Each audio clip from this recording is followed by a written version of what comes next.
আসসালামু আলাইকুম, জাযাকাল্লাহু খায়রান।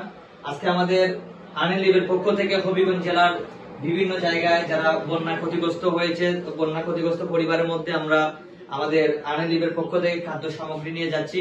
তো আমি বিশেষ করে ধন্যবাদ জানাচ্ছি যারা সার্বিকভাবে সহযোগিতা করেছেন দেশ বিদেশ থেকে। আর ধন্যবাদ জানাই বিশেষ করে আমাদের ফরিদা হোসেন জেসি আপাকে, যিনি অক্লান্ত পরিশ্রম করে আমাদের সাথে যোগাযোগ করে মানুষের কথা চিন্তা করে মানুষের দ্বারে দ্বারে খাবার পৌঁছানোর জন্য আমাদের সাথে যোগাযোগ করেছেন। আর আল্লাহ যেন সবার দান কবুল করেন এবং সবার পরিশ্রম কবুল করেন। আর ধন্যবাদ সবাইকে। আমরা যেন দোয়া করবেন সহি সালামতে যেন আমরা মানুষের দ্বারে দ্বারে গিয়ে আমাদের সেই আমানতটা আমরা যেন পৌঁছে দিতে পারি। আমাদের জন্য দোয়া করবেন, আমাদের হবিগঞ্জের টিমের প্রত্যেক সদস্যের জন্য দোয়া করবেন। আসসালামু আলাইকুম।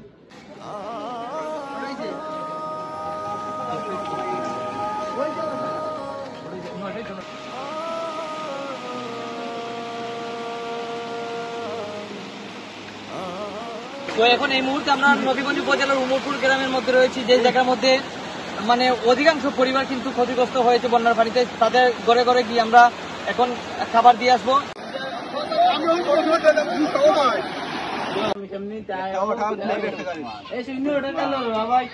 আমরা এখন আছি বর্তমানে হবিগঞ্জ জেলার নবীগঞ্জ উপজেলার একটা ইনাতগঞ্জ ডিগ্রি কলেজের পিছনে, যে এখানে কয়েকটা বাড়ি রয়েছে যাদের এখনো পর্যন্ত ঘরে ঘরে কিন্তু পানি রয়েছে। তো তাদের কাছে আমরা এখন চলে যাচ্ছি আমাদের ত্রাণ সামগ্রী নিয়ে। আসলে দেখতে পারা যে আপনারা তাদের যে অবস্থা, আসলে কেন পানি কিন্তু কোমর পানি পর্যন্ত আসছিল। তো পানি কিন্তু আস্তে আস্তে নামছে, যার কারণে ঘরের যে অবস্থা, আসলে ঘরের কোনো অবস্থায় আসলে ভালো নাই। আপনারা দেখো একটু ক্যামেরা যদি আমরা আনি, তাহলে কিন্তু অবস্থা একবারে খারাপ, এখনো পর্যন্ত করে পানি উনি রয়েছে। তো আমরা আর্নিলিভের পক্ষ থেকে আপনার যে হয়েছে একটা, তো আপনার খাইয়া দোয়া করতে আর কি বিষয় নিয়ে যারা দিচ্ছে সার্বিক সহযোগিতা সবাই দোয়া করতে। আমার অবস্থা আর্নিলিভ